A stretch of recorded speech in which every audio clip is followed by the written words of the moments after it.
السلام علیکم ورحمۃ اللہ وبرکاتہ۔ آپ دیکھ رہے ہیں نور ہدایت، جہاں ہم دین کی باتیں آسان اور مختصر انداز میں بیان کریں گے۔ یہ حدیث صحیح البخاری سے لی گئی ہے۔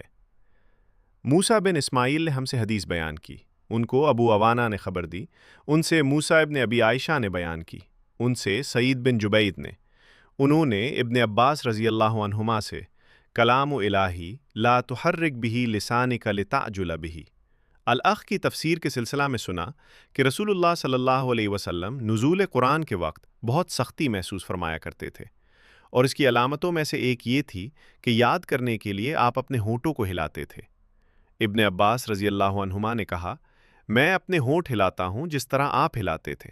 سعید کہتے ہیں، میں بھی اپنے ہونٹ ہلاتا ہوں جس طرح ابن عباس رضی اللہ عنہما کو میں نے ہلاتے دیکھا۔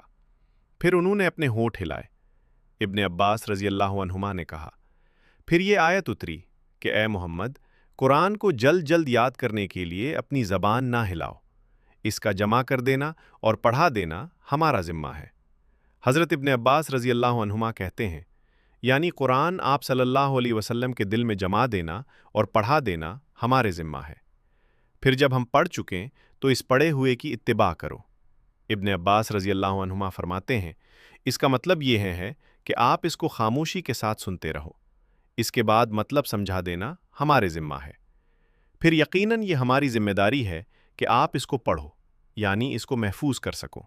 چنانچہ اس کے بعد جب آپ کے پاس حضرت جبرائیل علیہ السلام وحی لے کر آتے تو آپ سنتے، جب وہ چلے جاتے تو رسول اللہ صلی اللہ علیہ وسلم اس وحی کو اسی طرح پڑھتے جس طرح حضرت جبرائیل علیہ السلام نے اسے پڑھا تھا۔